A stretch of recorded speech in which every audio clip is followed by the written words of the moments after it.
Blog Talk Radio. Hello, and welcome to Open Money on Blog Talk Radio.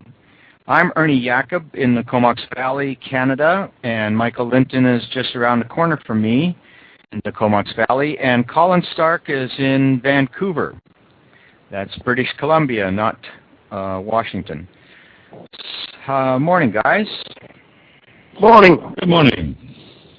So we were going to continue our conversation from Monday, where we left off with games, gaming, Let's Play, understanding community currencies, and open money.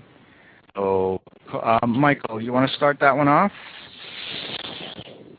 Understanding community currencies. Well, that seems to be our biggest impediment. Generally speaking, we can explain this idea one-on-one or in a workshop or a conference with considerable success. I'm not talking 100% acceptance, but we get some clear, oh yeah, this is a good idea. But then when the receivers of the idea turn around and try and explain it to somebody else, they run into brick walls of incredulity, and it just doesn't work for them. So although we can light 1,000 little points of light, they get snuffed out as soon as they step out into the rain. So the reason for evolving the Let's Play game right in the beginning, it was early in the history of Let systems. We had the game by 1985 in very rudimentary forms. But the reason for this game is specifically to cross that boundary, to give the new person, the person who's just been introduced to the idea, to give them some way to pass that idea on without compromising either the idea or the fragile confidence. It's the fragile confidence is our key problem. Colin, I guess you have you had a chance to play the game? Well, I thought I'd just outline that while you and Michael are expert in Let systems and have been working on it for 20 years and longer, I've known about it for probably as close to 20 years, but I've never embraced the systems or educated the systems deeply, and indeed I've never even played the Let's game. And my presence in this program is more of a man in the street.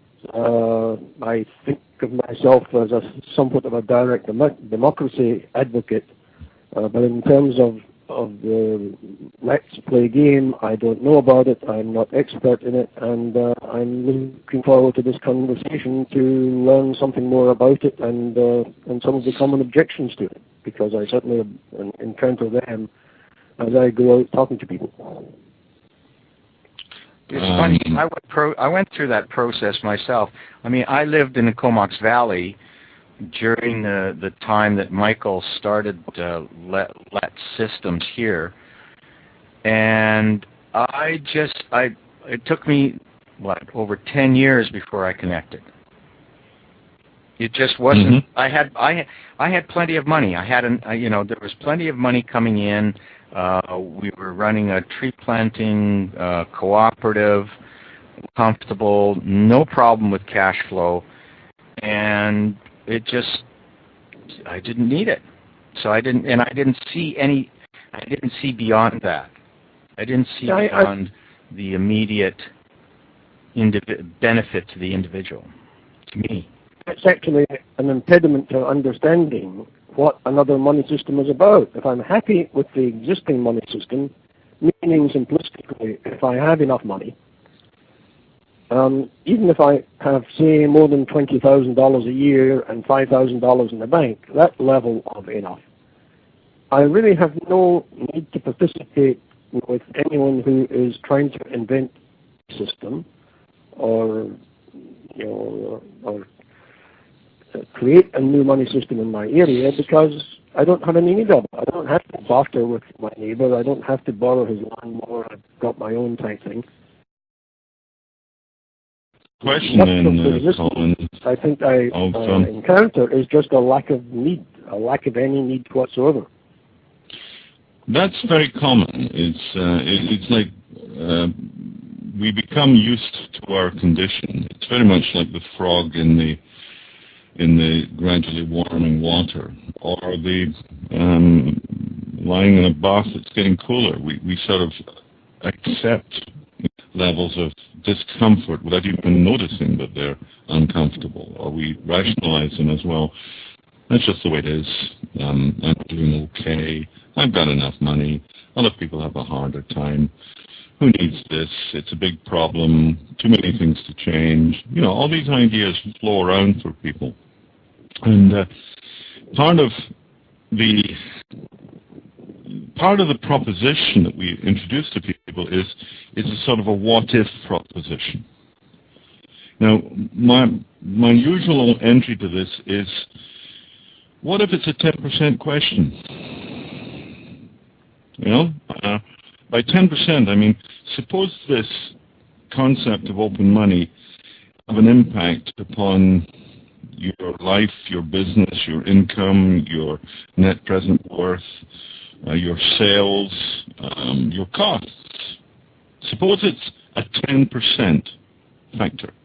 That is that sometime in the next 2-3 years, you'll be using community money and you'll find that your income is maybe 10% better than it was. Now, that's hypothetical, obviously, but it's where we go to people when we introduce this idea. We have the 3 questions. The first one is, do you have any problems with money? And most people will say that they have some problems with money, that they would like a bit more, that they don't have enough to, you know, put the roof back on the house, or clean up the car, or send their kid to college or something, or to invest in this great social project that they're determined to have happen, but it needs, you know, 50,000 in communication costs and so on. Well, you know, you might have 50 of you willing to do this, but who's got the $1,000 each? So, time and time again, we'll find people who say, yeah, I've got enough money, but my company doesn't, or my neighborhood doesn't, or my local government doesn't, my favorite charity doesn't. So, first question, are there problems with money? You know, we can think in terms of third world trade, we can think in terms of the sort of bubbles that the U.S. is going through with its subprime mortgage scandals. These are all problems with money, and they're either very personal or peripheral or distant, but they can usually attach to something for people. Well, and in fact, that's exactly where you started, was the problem with money. It's where we started, that's for sure. We had none. And where we went to after recognizing that we had a common problem with many different manifestations, the answer was, well, would you like some more money? That was the second question. And that's the second question we can usually offer other people. Before we get off the first question, I hate to be a naysayer. Some people might say I love to be a naysayer. Early last. Nay. But I think there's at least 2 or 3 general types of people to whom that first question just confirms that they've got no interest. And in some ways I'm one of them, because 20 years ago I created my own money course and delivered it for a couple of years. I don't want to get into the details of that, but basically I said to myself, one way to free myself from the demands of this world that I don't especially like the way it's run is to be financially independent, and one way to do that is to live very simply. And so I've done that. And when someone offers me money as an incentive to do something I don't want to do, I basically shrug and say, no, I got enough money. I'm sure there's things I might do if I had $1 million, but, you know, 10,000? Nah, 10,000 won't make any difference to me, so no thanks. Well, hold on, Colin. Let me just push you to the edge on that one. Suppose a $10,000 check arrived in the mail today. Would you tear it up and burn it? Oh, I'd probably cash it or give it to my daughter. Right. Thank you. You would do something with it. You would cash it or give it to your daughter, or to your favorite charity, or to your time. Definitely not. Just put it in the bank. Yeah. Yeah, you would do something. So or invested in Canadians for Direct Democracy because you want to put out an advertising. No, because that takes me to my second group of people who don't really want money, and that is the Bill Gateses and the elite of the society who are already solving. Now, they may think they don't need more, Colin. They may start from the presumption of I'm winning. What's the problem? But if you say to them, look, this is a 10% issue, and it could be 10% up, or it could be 10% down. There's a sea change. There's a big change in the economy is coming your way. You're Bill Gates, or you're the founder of Yahoo, or you're the person who's got Facebook cooking at the moment. You seem to be loaded with money. What could go wrong? Well, fair enough, but a 10% shift at value is not an inconsiderable thought, particularly if it's some sort of an insurance against asset depletion. So I hear what you're saying. The surface reaction of people is, why do I need it? Just like in the first case. Your second case is the same thing. Why do I need it?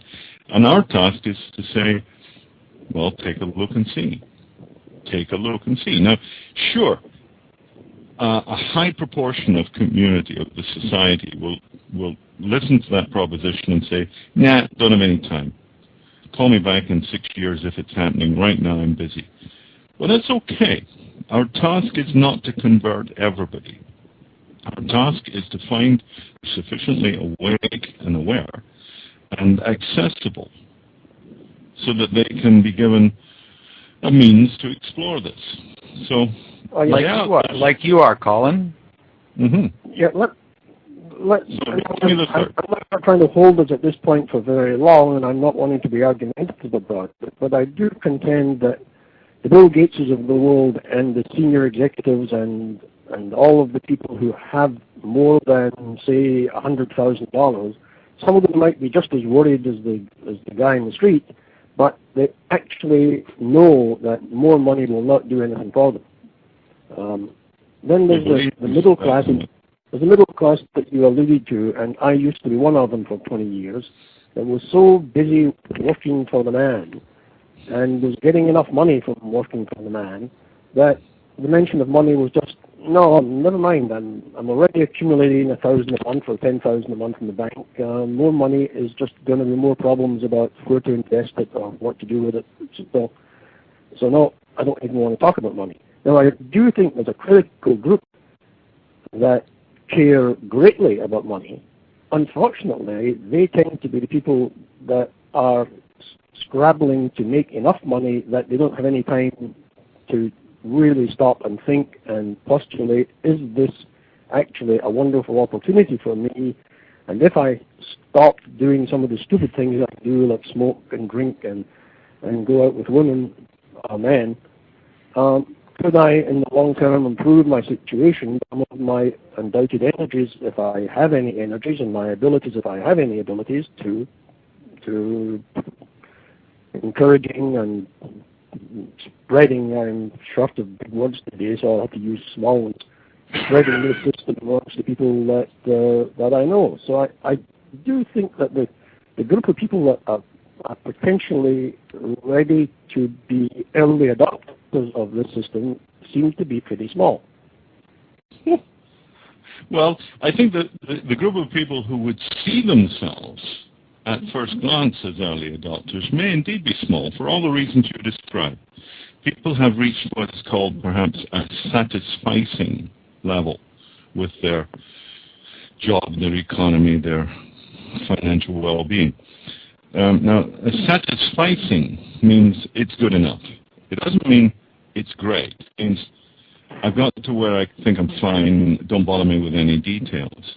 But you see, this reminds me of my neighbor years ago who used to have a lot of trouble with her car. It just wouldn't run evenly, and we gradually found out that she was using the choke to hang her umbrella on. Now, she had no idea. What's to it was, oh, look, Jesse, once you've got the car going, put that knob in there. It's actually causing you trouble. She had that. She hung the umbrella on her mirror so that it was always available to her. But you see, it's that level of incognition, of lack of appreciation. And for sure, some people are going to stay there for the rest of their solitary and sad lives. But most people, when they're sort of told that they've got their shoelaces tied together, and that's why they keep falling, when they're told that, letting off the handbrake, the car will go better, they can get it. Oh, duh, sorry, stupid me. Move on. Now, if we were talking to people about becoming, glorious evangelical ardent activists to go out there and press the community currency scene worldwide, yeah, you've got a higher ramp to climb. We're not talking about that. We're just sort of saying to people, look, maybe this is of interest. And a lot of them will say, nah, get out of here. Fine. Scrub that lot. Say it's 50%, say it's 80%. It doesn't matter. There's still a lot of people on the planet. For the remainder, we're saying, here's a proposition. Try it, you'll like it. It's like, if this was worth 10%, livelihood, your well-being, your house value, Christ knows what, if it was a matter of that scale, how much time would you think it is worth putting into exploring it? That's the only question. If somebody says, oh, I'll give it 10 seconds, then they're sort of low-quality prospects. If somebody says, oh, I have 10% of my livelihood, well, I'll give this an hour or two. Then you've got something to... Now, if somebody can't see that this might be worth an hour or two of their exploration, particularly given that they can quit after 32 seconds or 10 minutes or whatever time they come to a place and think, nah, I am wasting my time, sod this, back to work. But why would they not start an exploration with a sort of time investment of a couple of hours if they conceived of just the possibility that this was a large, significant event of interest to their well-being, their children, their children's children, etc.? Why not? And Colin, before you answer that, I ought to tell people that that what we're talking about are community currencies, open money systems, and hamper. Mm-hmm. Colin, did you catch the question? You mean the hamburger helper question? No, the other one. The number one question of... can this hamburger be helped? Let me just recap that, Michael. There were 3 questions to ask, and the first one, and I stopped to have a bit of a discussion about the first one, which is, do you have any problems with money? I think we've explored it adequately. I'm not totally convinced that what Michael says is true in all cases. It's not. It's not true enough. Even totally true for any case. But I think we've had an adequate discussion of it, such that people listening have heard what the pros and cons are, and if they digested them, they can click that little button on BlogTalkRadio and go back 15 minutes and listen to it again. And I think it bears listening to again. I think it's good. But I think we should move on to number 2. Well, number 2 is basically assuming a positive answer, do you have any problems with money, assuming that there is some sense of, yeah, maybe I could do some more, or maybe the stuff that we're using doesn't work very well in some way, abstract or particular to the person. If positive answer to the first question, the second one we ask is, would you like some more? Now, again, this is going to throw some people off the truck. They're going to say, oh, no, come on. You're being crude. You're being nasty. You're being mercenary. What's the catch? You think you can buy me? All these sort of issues will come up for people. But again, most people, when asked, would you like some more money, tend to say,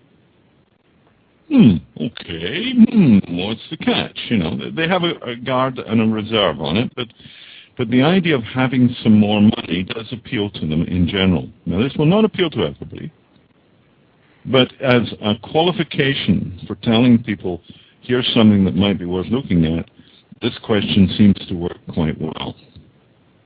Would you like some more money, Colin? You're going to say no because you're Scottish.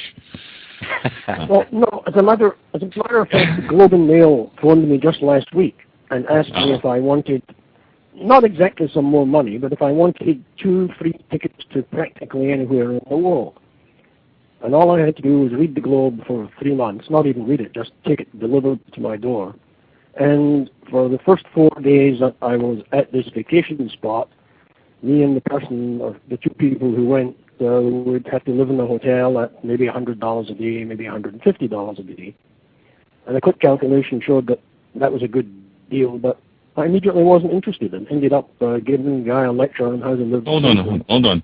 Let's cut back on this because you're not answering. Okay, I'm going to referee this. I say Colin gets to finish the thought. So, having hung up the phone, I had regrets about that somewhat, and a couple of days later I put it to my daughter, and then I put it to my good friend, both of whom I thought at Let's.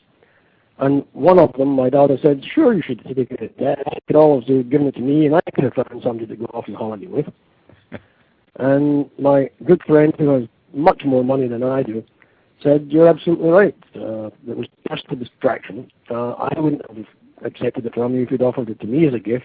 You know, they were trying to distract you from your gut, told you this wasn't the right time for you to either get embroiled in the Globe and Mail for free or get embroiled in going on a trip to anywhere for free. So you were perfectly right. You stayed on your path. You were true to yourself. Yes. Yeah. Over to you, Michael. Okay.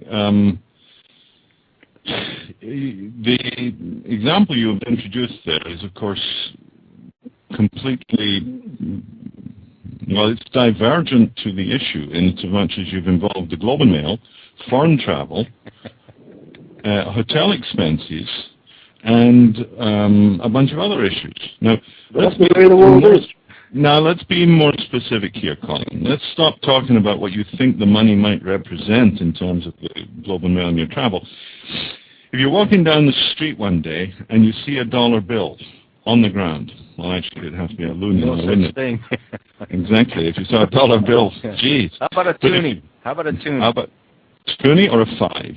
Dime I'll pick up, but a penny I don't. You pick up pennies, Colin. I don't pick up pennies. No, I pick up dimes. No pennies. You pick up dimes because it's an attitudinal thing. I mean, that's you know, some people do, some people don't. Would you pick up a toonie? Sure. Right. Now that's the level of question we're dealing with. You want to fly off with the Globe and Mail to some foreign resort with an unknown partner. It's much more straightforward than that. You see, each of these questions is an entry to a discussion, and the discussion we're giving to people next question is, no, we are not promising you a check from your favorite bank or stockbroker or lottery winnings in federal dollars. We are not saying we can give you more of your usual idea of money. We're saying we can give you access to a different sort of money where you have much more control, much more payback on it in a variety of ways, and more benefits to this money than conventional stuff, and for free. Now, again, there are some people who will start off from, you're crazy, that's impossible, you must be evil. The government is going to stop you. That's a bit of a stretch. For free, that's a bit of a stretch. You see, right, there must be a catch, right? Yeah. What's in the fine print? Yeah. What are they going to take me for? There's an angle here. Somebody's going to be creaming somebody off the edge.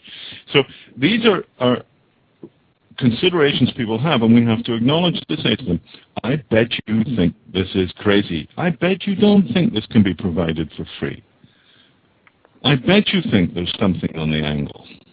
And of course, everybody sort of says either yes or no, depending on their style and attitude. But if you pose the question, do you want some more money?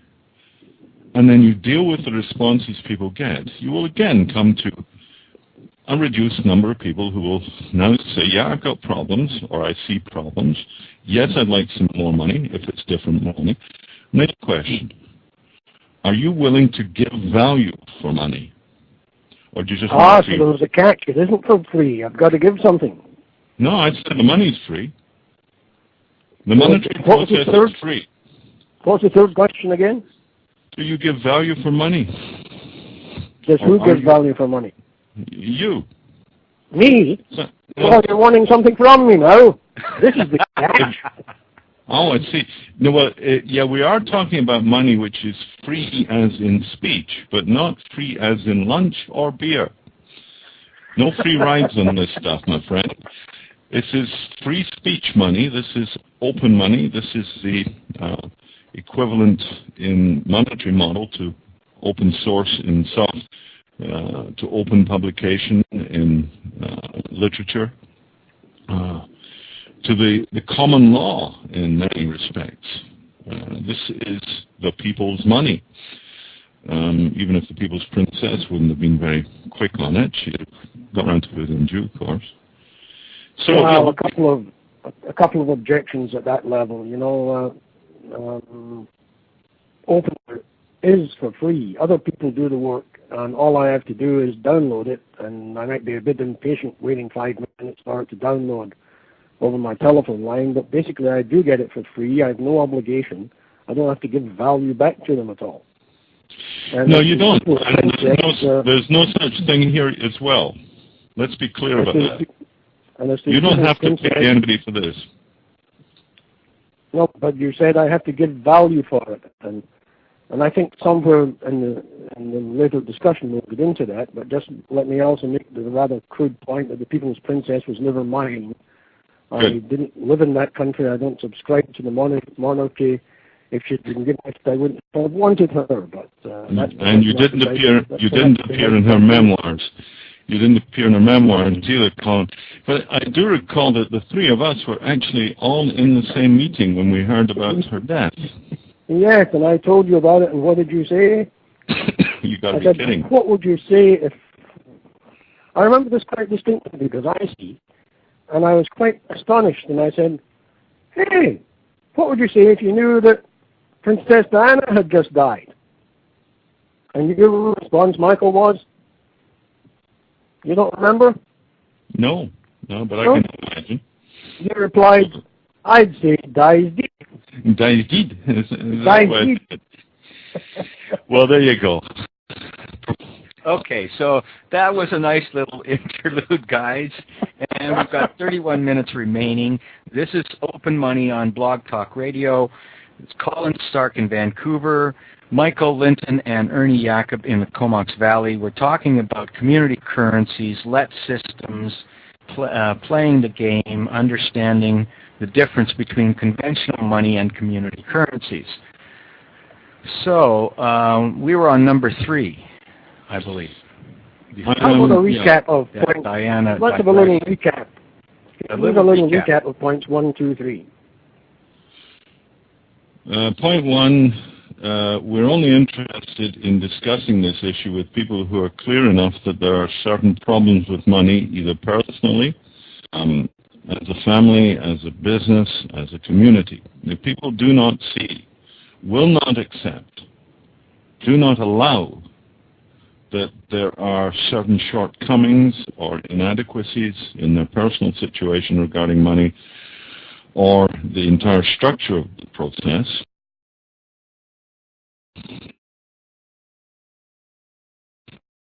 Well, they don't bother with us. They don't bother with us.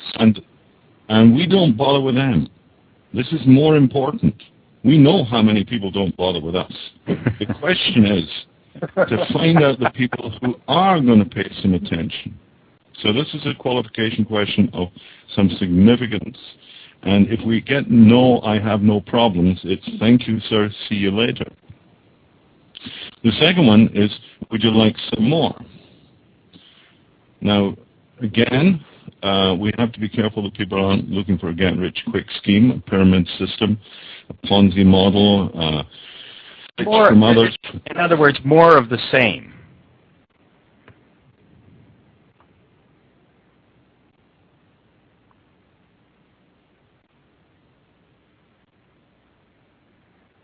Have I lost you guys? You've lost me. I hear you. I can hear you, but I don't. Is Michael speaking just now? Because I'm space. Yeah, so am I. Michael, are you there? I think we've lost Michael. He's talking to himself.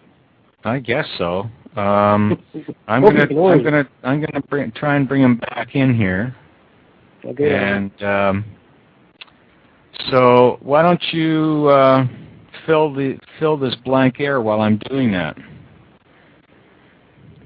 Well, I'll have a little sip of my last cup of tea and try to do that. These three questions do raise sort of part of the objections that get raised in the outside world to another money system. And I'm quite interested in pursuing them from I'm the novice in this system. I've used with the LET system or the community currency system. In theory, I know that there's a huge advance to be made in the way the world is run, particularly from a money point of view and from a democracy point of view.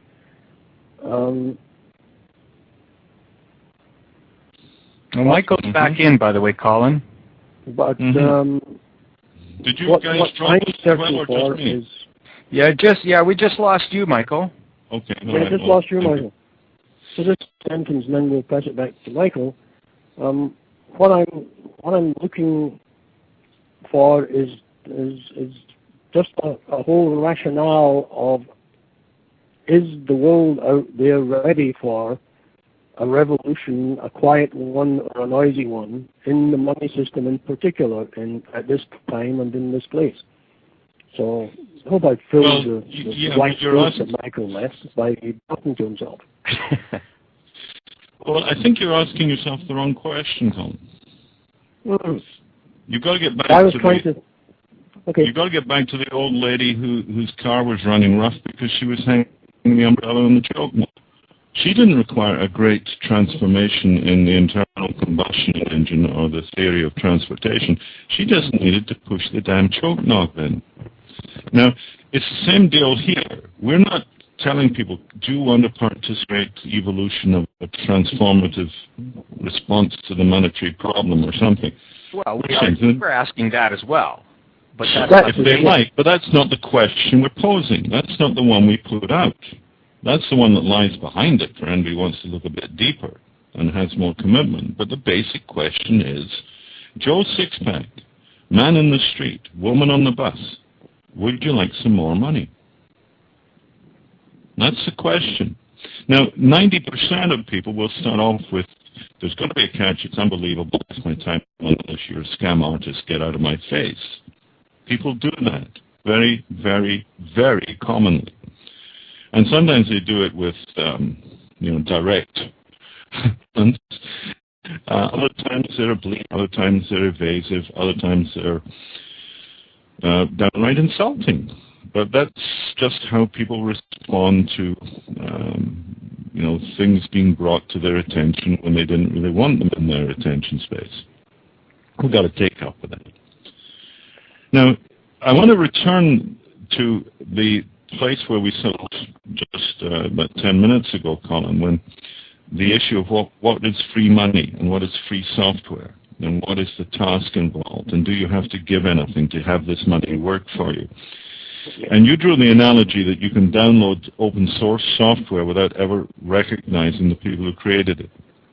Yes. The same thing applies to community currencies. You can participate in a community currency scheme without the slightest recognition in any financial or other way of the people who have made this process possible to you. It is free money sense, just as open source software is free software. It's also free money in the way that free software allows the user to modify the software. It's one of the key concepts. The free software can be called free because you don't pay for it, but there's a deeper level is that the software is adjustable. You can change the code. It is a liberated piece of information. And the same thing applies to open money. You don't have to use open money the way we recommend or advise or make available at the first level. Anybody can use open money as they like. It's not our department. So there's that degree of freedom in it. The third consideration of whether you get it for nothing and use it for nothing, well, you can download software for nothing, but if you want to use it, you've got to do something. You've got to load the application. You've got to type at the keyboard. I mean, it may be something as simple as click here to hear the funny music. It may be that specific. But if you don't click, you don't get to hear. Open software on your computer doesn't mean you're used, it means you've got it. Similarly, you can have open money and never use it. You got it for free, you're doing nothing with it. Now, if you want to earn any money, however, and spend any money inside the open money context, it's our recommendation that you give value. That is, if you say to somebody, I'm going to cut your hair, it'll be $5,000 in community money, you are not respecting you. You're overestimating your own value without recognizing anybody else's. You're looking for a free ride. So that level of self-aggrandization or whatever of me first and screw the rest of you isn't very workable. So this is why our last question in this is, are you willing to give value for money? Is money something that you take with sufficient seriousness as a reflection of your relationship to the society, your give and take? Because if you're a person who's into give and take, this is something you will like. If you're somebody who's just into take, go back to Alan Greenspan and see what he'll do for you. But we're not in that business. Yeah, there's a couple of big objections. The thing is that people who only take eventually stop getting any business. I mean, why would you do business money using your money with somebody who doesn't give back? Yes, this is exactly where a couple of very strong objections come in. And admittedly, we're talking here, or I'm talking here, as someone who has never ridden the bicycle. I'm theorizing about how it would be to ride the bicycle. But I heard a lady at a meeting, she was not talking about open money, she was talking about some place she'd been, and she said, I'd have loved to have stayed there, but I couldn't, because I'm not a hairdresser, and I'm a philosopher, I'm a counselor, I'm into intellectual pursuits, and this is a very simple society, and they didn't need me, I couldn't make a living there. In some ways, you know, my daughter makes the same complaint about South America. She'd love to live there, but she doesn't have the simple skills to make an affluent living there. Where here, she can make a pretty affluent living with skills that are useless down there. So a lot of people are fearful that their particular skills cannot be in a community money system. Yeah, they're afraid. They have fear. They're afraid. They're fear. I mean, everyone has fear. But that's their specific fear. Now, the other fear that many people have, and we've talked, this is no secret to you guys, the other fear that many people have is somebody's going to run away. What about that guy that cheats? Okay. All right. So that runs away with $10,000 or $100,000 of my money, and I'm going to lose my money. Blah blah blah. Colin, you're motor mouthing. You're demonstrating. Of course I am. I'm deliberate. Exactly. Of course. So obviously, people will come up with their considerations when faced with opportunity. The mind rebels, repels, sits back, fears, raises considerations, and the usual ones are, I'm not worth anything, which is embedded in that business of there's nothing I can offer to this community. And people have acute anxieties about that. And the other one that they often have is well, people will rip me off. This is dangerous. There's a problem. I could get hurt. Somebody could get hurt. It could hurt us all. It'll cause the plug in the Atlantic Ocean to come out and all the water will get sucked away. I mean, people have all sorts of ideas. And yeah, they'll come up. Now, our response to that is don't focus on those until you've got an idea what the bicycle is. You see, here we've been talking for nearly 45 minutes about whether or not somebody should address 20 minutes to looking at the core idea. And that's actually asking people that matters. The three preliminaries are just, geez, do you want some money? Why not? Here it is. Why not is the big one. And the way people find out about the why not is with their ass in the saddle. They've got to get on the metaphorical bike. They've got to check this out rather than just motor around inside their mind and their considerations and their fear space. So we've devised a simple, quite direct game that isn't so much a game in the sense of a competition. It's more a game in the sense of a education or a tutorial. It's like you play through this little give and take process. Do I need a joystick to play it? No, you don't. You don't need a joystick. If you're unconnected to computers, then the way you probably play it is in a meeting of some sort. You get 10, 20 people together. 5 is, but it's a bit stretched. You need more to have a good game. You get 10 people together and you play this game. It'll take an hour or so of interaction in a room. So it's a little bit more time demanding than the online game. The online game, figure you can play a game in less than 20 minutes. Now that's not 20 minutes moment to moment straight up. It's 20 individual minutes. And it might be scattered 2 days or it might be scattered over 2 weeks. It might just be in a couple of hours. But it's about 20 minutes of your attention time to play through a single game of the Let's Play. So can I play it alone? Is it exciting? Yep. Will I get No, jolly it's not from it? exciting. Will it It's bore not me? exciting. It's a solitary pursuit, but it is not self-gratifying in the way that so many are. This is another different form of online pleasure. Oh dear. Yeah. Now, I think one of the analogies would be like playing snooker in the dark, and then you just play 10 shots in the dark. You're told where the cue ball is. It's nice and luminous. You can't see any of the others. You can't see the pockets. You play the game. You go bonk, bonk, bonk, bonk, and you see what happens after 10 shots. Now, was that a test of skill? No. But does it show you anything? Well, probably. It may show you how many pockets there are on this table. It may show you how many balls there are on the table. But it doesn't tell you anything about skill. It's not competitive. It's just an experience that you go through, which is a very simple, easy-to-learn procedure and time. And at the end of it, we have some experience that allows us to have an intelligent, productive conversation about the issues of I don't have anything to give, or somebody will rip this off and I will lose my shirt. Those questions can be addressed after people have played the game 1,000 times quicker than they are without that experience.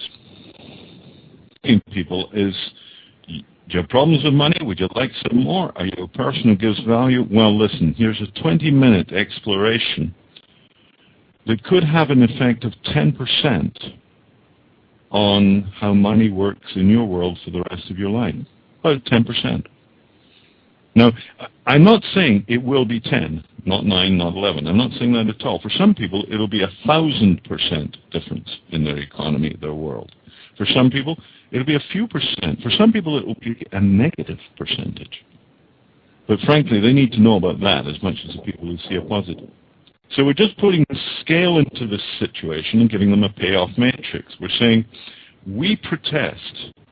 We argue, we assert that this is a bloody big thing, you don't know if you believe us. Well, here's a little 20-minute check-in that will tell you whether or not you think we're real or you think we're full of nonsense. And that's your choice. We can't change your mind. We're not going to try and change your mind. We're not persuading you of a damn thing. Persuasion is a pain. All it creates is resistance. So we're not going to persuade. We're going to invite. Do you want to play a game? Here it is. It'll take you 20 minutes. It's no hurt. It's anonymous. Nobody knows you're playing. You play at your own pace. You play at your own convenience. That's if you have a convenience, if you want. I believe you do, don't you, Colin? A couple. Well, there you go. So that's the proposition we put out, is have we made enough of an impact on somebody that they think it's worth spending a few minutes exploring this further? And if we don't get a positive on that, we don't go any further. We don't have time to chase all the anxieties and negations around. Our task is to find a few people in every aspect. They might be business, they might be government, they might be street people, they might be seniors, they might be youth, they might be Greek, they might be Latin American, they might be academics. They're unlikely to be lawyers and accountants, but these can be achieved.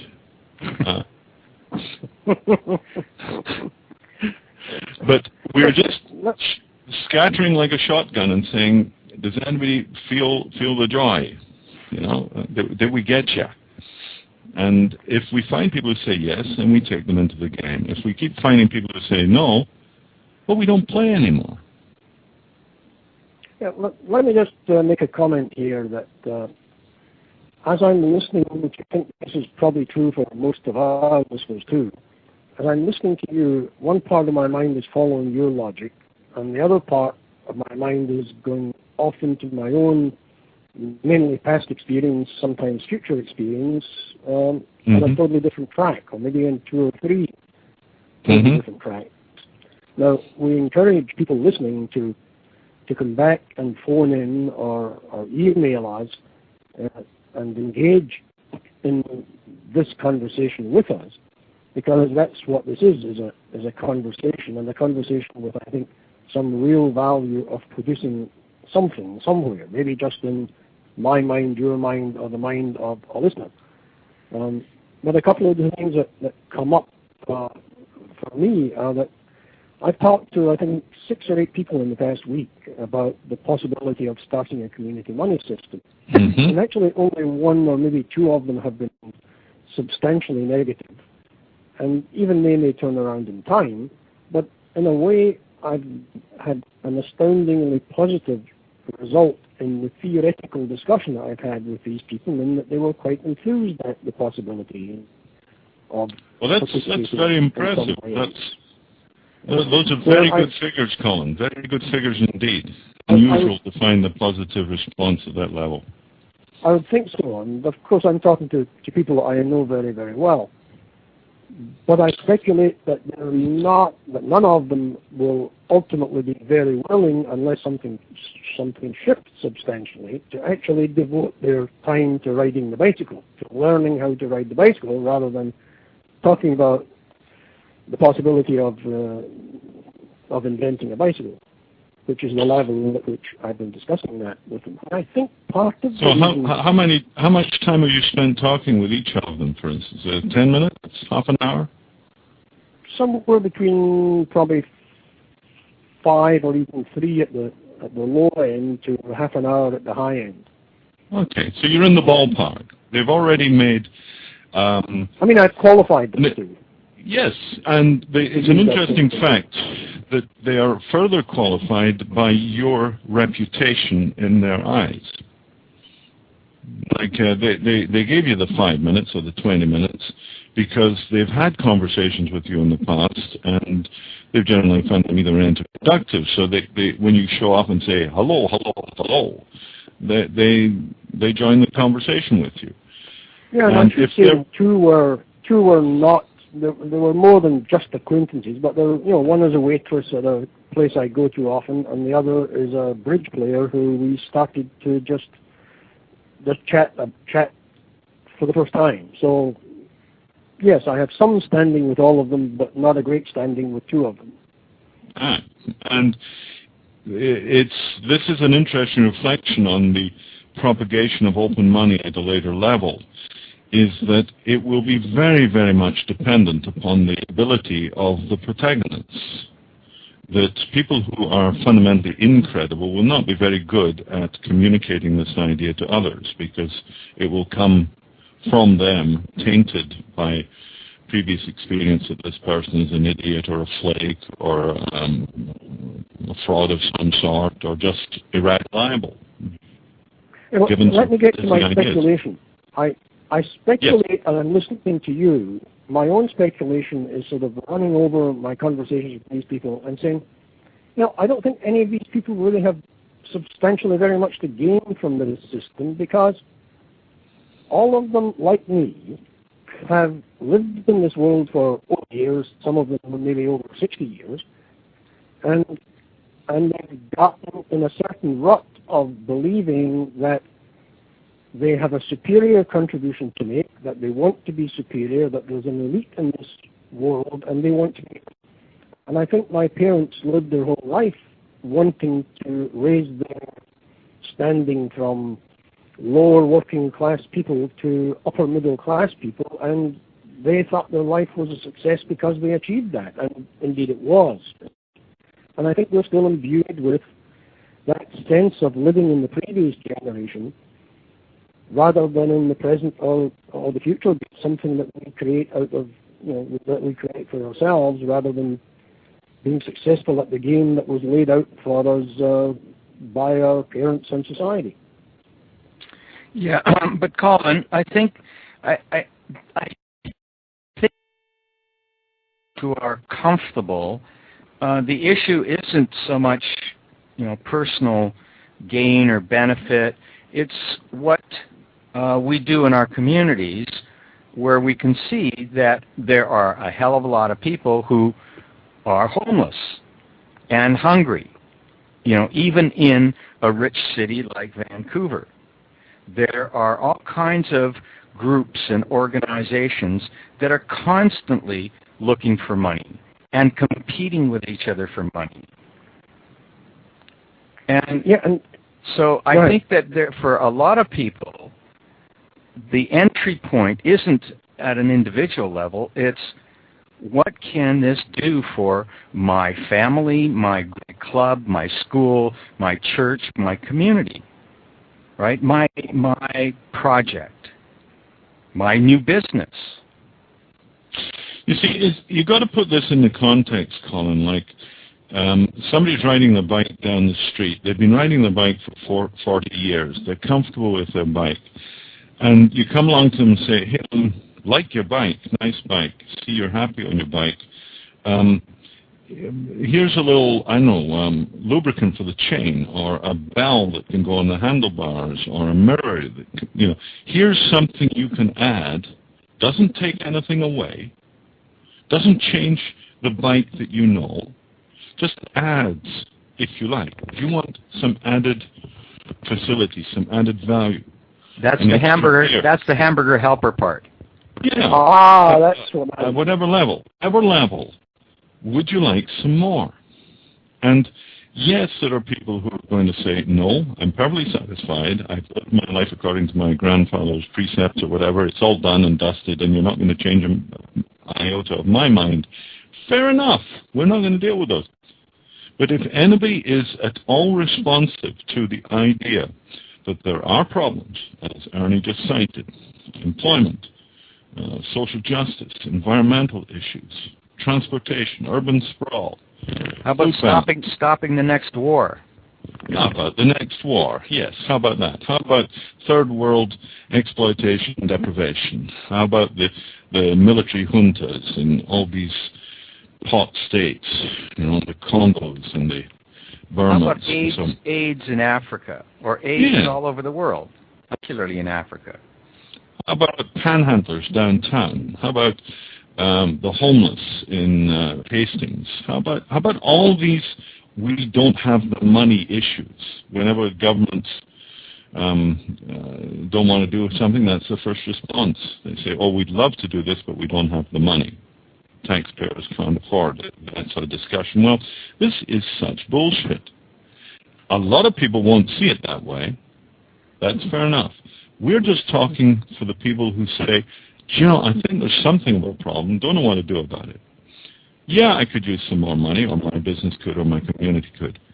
And yeah, I recognize this has got to be taken as a value issue. It's not about free money tickets. It's not get rich quick for nothing stuff.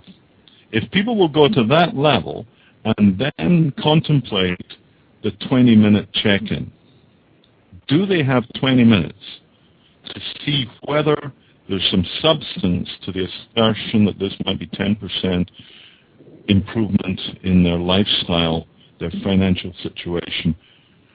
Could be a lot more, could be a bit less. But are they interested? That's our question at this point. And that's what the Let's Play game is.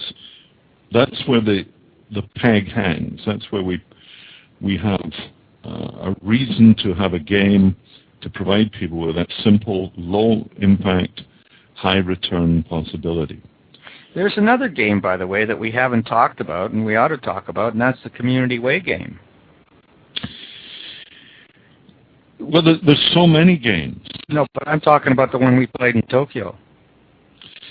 Yes, well, and that's why I'm also sort of saying yes, and there are so many. Yeah, I mean, give me 10 minutes, I'll give you another 10 games. In theory, the potential for this is extraordinary. I remember when I did my MBA back in 1970, we had a major computer simulation on household goods manufacturing. We were all different companies trying to sell vacuum cleaners and refrigerators in Europe and Latin America and somewhere else. And the computer told us what the results were of our investments in advertising or capital goods or whatever. Pricing, it crunched out. And so we had this wonderful 3-day game where we all played at being entrepreneurs. It was fascinating. Well, we could add Let's Play onto the side of that and show them how the world would work differently if they had additional money.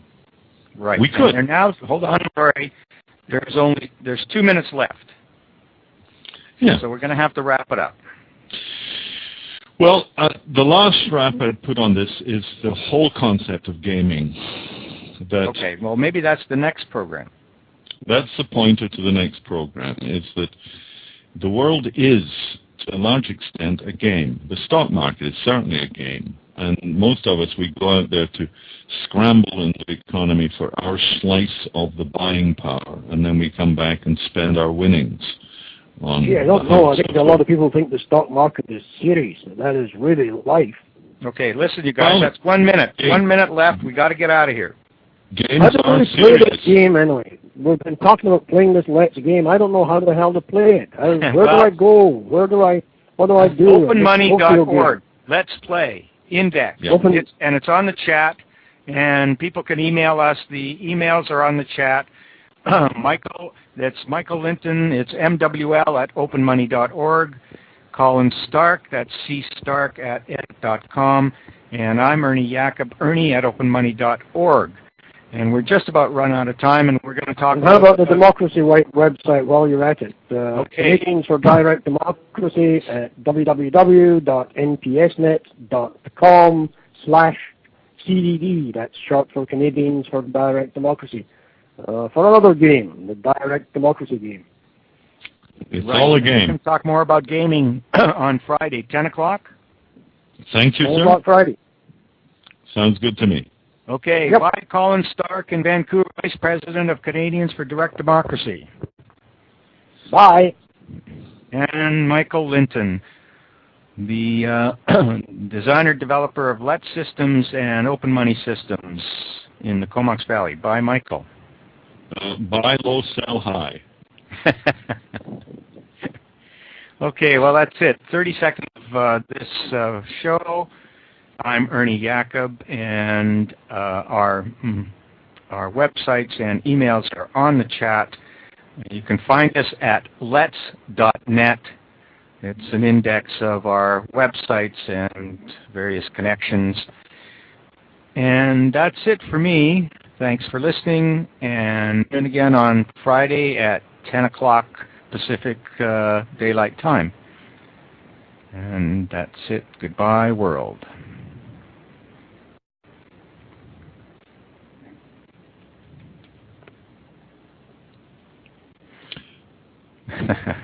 I take it. I do this every time.